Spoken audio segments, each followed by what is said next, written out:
It's a quiet morning in an Australian suburb. The streets are still. The neighborhood sleeps soundly. In a few seconds, the silence will come to an abrupt end.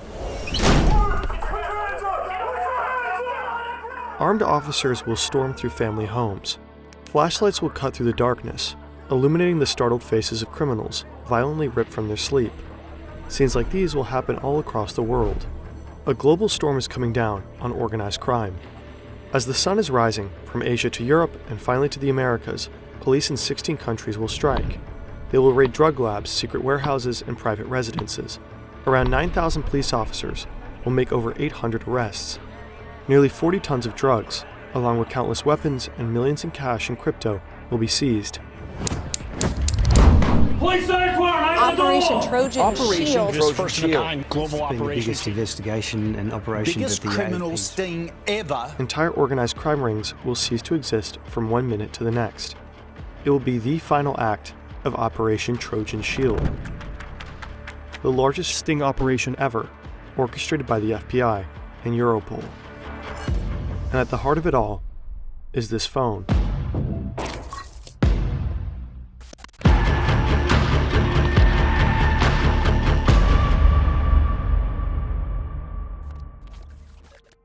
This video is partially based on the book Dark Wire by Joseph Cox. Cox is an investigative journalist. He went deep into the criminal underworld for his research. Due to the nature of some anonymous sources, we are unable to verify all the information independently. We highly recommend checking out the book.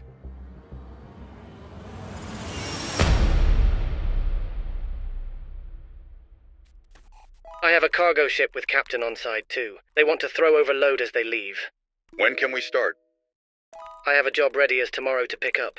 It's already here. This is a real conversation between two drug traffickers, sent via an encrypted phone.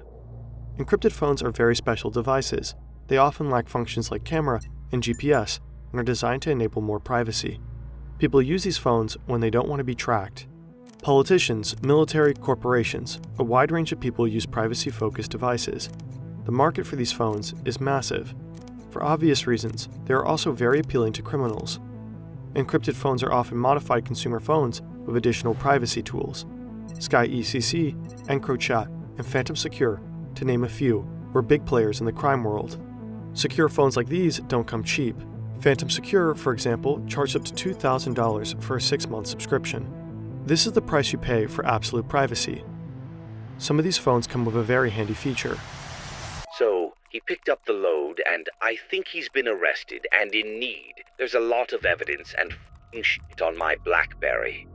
Yeah, I need that evidence gone, ASAP. 1 sec. But the thing is, cops can't access it, right? They can't even access that anyways, yeah? If a phone is ever compromised, a remote wipe command known as kill switch can be activated. This kill switch wipes all the data from the phone, making it completely useless. For law enforcement, this is a nightmare. Even if police manage to seize one of these devices, all potential evidence can be destroyed, remotely. Over the past few years, law enforcement has aggressively cracked down on encrypted phone companies. One by one, companies like Phantom Secure and Sky ECC were shut down, leaving behind a massive vacuum. As in any industry, a vacuum presents an opportunity, and one man seeks to seize it. It is 2018. A rather dodgy businessman has an idea. He goes by the name Afgu. Afgu is an expert when it comes to encrypted phones, selling Phantom Secure devices to criminals. He's a bit of a geek, though not much of a coder. Previously, Afgu worked alongside one of Australia's most notorious drug traffickers, Hakan Ayak. Known as the Facebook gangster for publicly documenting his criminal lifestyle online, Ayak is deeply connected in the underworld. Observing the gap left by all those encrypted phone companies going down, Afgu hatches a plan. He wants to launch the next big encrypted phone, ANØM. ANØM devices are essentially off-the-shelf Google Pixel phones, modified to run a custom operating system called Arcane OS. This is where it gets interesting. At first glance, it looks like any other phone. It has apps like Tinder, Netflix, and Spotify, but when you tap them, nothing happens. They're just dummies. ANØM phones come with several special features. One of them is pin scrambling. It randomly shuffles the numbers on the keypad, making it difficult for anyone nearby to figure out your passcode. The real magic is unlocked when you enter a different pin. When you unlock the phone this way, you only see these 3 apps: settings, the clock, and a calculator. The calculator works just like a normal one, but if you enter a special code, the heart of the device reveals itself, the ANØM messenger. It allows you to chat with an ANØM user anonymously. In case things go south, the phone also has a kill switch. ANØM will soon become a thriving tech startup for organized crime, and Afgu will become its CEO. But his true plan goes far beyond that. This story is about a brilliant sting operation, but it's also about privacy. How many input fields have you filled in your life?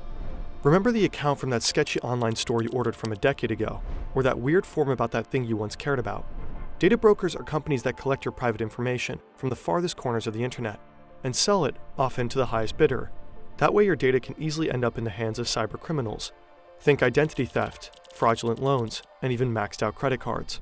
Incogni forces data brokers to delete your sensitive information. All you need to do is sign up and let Incogni do the work. Their dashboard keeps you updated on which companies have removed your data. Keeping your subscription means that Incogni also makes sure that data brokers don't add your data back to their roster later. Scan this QR code or head to incogni.com/FernTV to get an exclusive 60% off your annual Incogni plan with the code FernTV. I get this call from this lawyer who I've never heard of, and who basically said, I want to meet you tomorrow.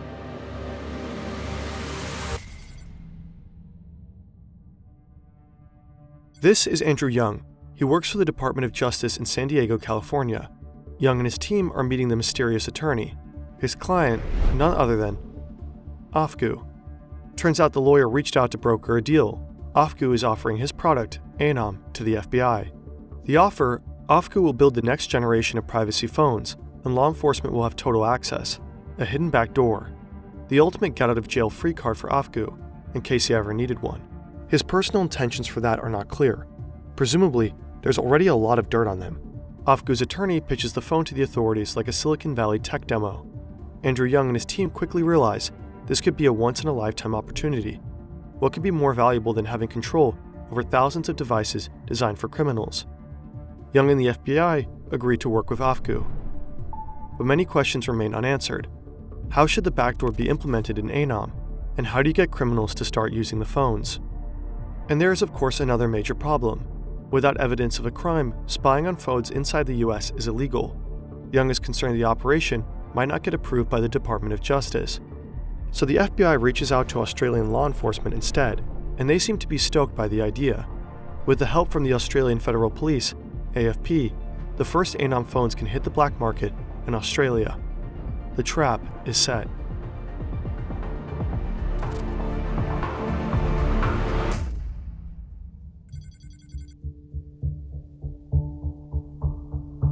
Months go by as Afgu builds his company. The FBI remains hidden in the shadows. He hires coders from around the globe. They all work from home, completely unaware of their real employer. As CEO, Afgu collaborates closely with law enforcement. They soon manage to implement a backdoor that allows the Australian police to gather intelligence from ANØM phones. The FBI is still left out. The mechanism is straightforward. When a user sends a message to another user, that message is silently copied and redirected to a third location, controlled by the authorities. The users will not notice a thing. Now, ANØM just needs users. The strategy is to rely on word of mouth, just like any other product in the criminal underworld. Afgu starts handing out ANØM phones to Australian criminals for free. They in turn tell others of the device, and so on and so forth. After a series of tests, the moment of truth arrives. An Australian AFP officer stares at his screen in anticipation. He can hardly believe his eyes when the first intercepted message appears. All the hard work has finally paid off. It's 2019. ANØM has several hundred users. Demand is skyrocketing, and deliveries are spreading all over the country. Drug traffickers, Italian mobsters, and bike gangs, all of them are using ANØM to discuss business. Meanwhile, the AFP is meticulously monitoring every message, gaining invaluable insights into criminal operations. But the FBI is still not allowed to read the messages. Young needs approval from higher ranks. After a lot of meetings and persuasion, he finally gets what he wants. His approach is somewhat dubious, though. Running servers with intercepted messages on US soil is prohibited, and Australia is legally not allowed to share their intelligence. The FBI needs another country to host the operation and pass on the information to them. Young reaches out to members of the EU, searching for a willing partner to help. Finally, Lithuania volunteers to host the FBI servers. Let's put a pin into these legal shenanigans for a moment, though. For now, Operation Trojan Shield can finally kick into high gear.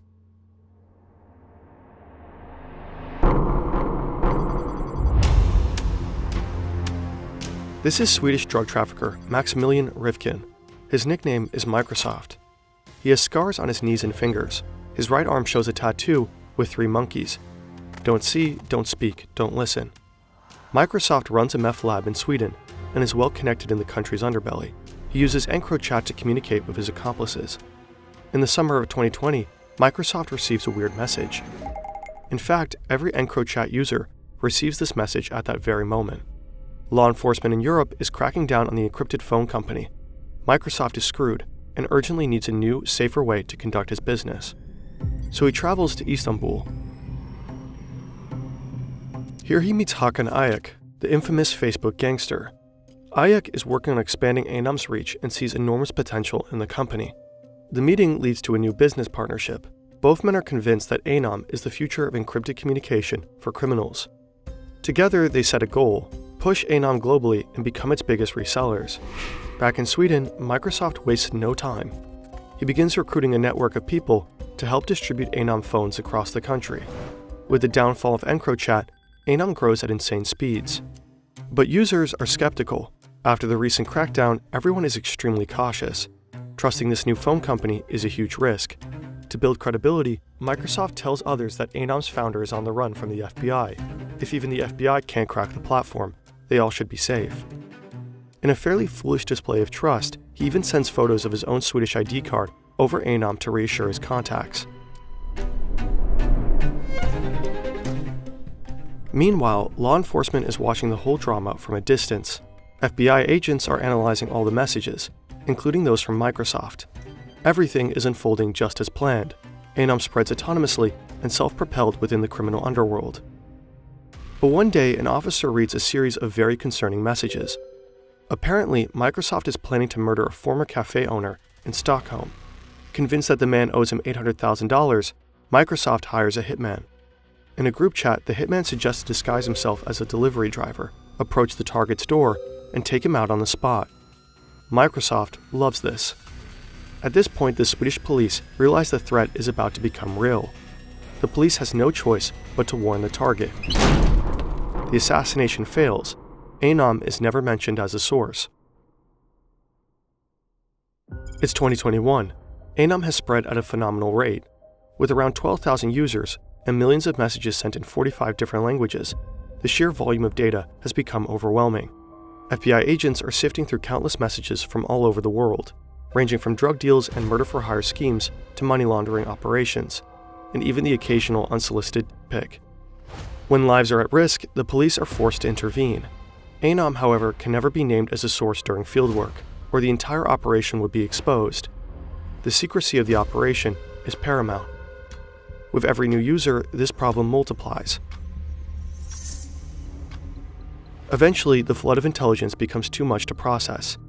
At the same time, Lithuania's court order is coming to an end. And without Lithuania, where the ANØM servers are running, the FBI cannot spy on people anymore. After 4 years, Operation Trojan Shield needs to end. But when it does, it sends shockwaves through global organized crime. Operation Trojan Shield. Global operation. The biggest investigation and operation. Biggest criminal sting ever. ANØM users all around the world are waking up to a nightmare. Heavily armed law enforcement enters their home, somehow fully and thoroughly aware of all their illegal dealings. Later that day, the FBI comes out publicly and reveals the secret behind ANØM. For the first time, the FBI developed and operated its own hardened encrypted device company called ANØM. Law enforcement agencies across the globe celebrate their unprecedented victory. This investigation, called Operation Trojan Shield, shined a light into the shadowy industry of hardened encrypted devices. This is a watershed moment in Australian law enforcement history. Operation Trojan Shield results in hundreds of arrests, the dismantling of major criminal networks, and the seizure of enormous quantities of drugs, weapons, and illicit funds. The evidence seized by the police is staggering. It feels like the ultimate triumph against organized crime. It certainly is the biggest sting operation in FBI history, probably in all of history. But as the dust settles, a harsh reality begins to emerge. This mission, hailed as a success, could potentially turn into a massive failure. To this day, over 27 million ANØM messages have been collected. Based on this intelligence, over 800 arrests have been made. But experts are growing increasingly skeptical about whether ANØM's chats will be admissible in court. That's because the evidence may have been obtained through potentially illegal means. A German court has already set a precedent, ruling that ANØM chats cannot be used as evidence in trials because they could not be physically linked to the suspects. In the case of 3 drug traffickers arrested in Germany, the court only approved physical evidence for trial, dismissing the encrypted messages gathered from ANØM. In Australia, legal uncertainty has already delayed a major trial, with the court grappling over whether the data collected through ANØM's backdoor can be used to convict suspects. If courts worldwide continue to reject the ANØM chat evidence, hundreds of cases could be thrown into jeopardy. Criminals who are caught red-handed through these communications could potentially walk free, despite their obvious involvement in serious crimes. Other courts declared ANØM's messages as lawfully obtained. Trials will likely go through higher instances in many cases, dragging on for years. It's unclear how many ANØM users will ultimately be convicted. While official press releases praise the number of murders supposedly prevented, there's a troubling silence regarding those that were not. According to Joseph Cox, at least one assassination of a Swedish man was meticulously planned in ANØM chats and executed while authorities observed in real time. As these cases become mired in legal limbo, an uncomfortable question arises. Was Operation Trojan Shield actually worth it?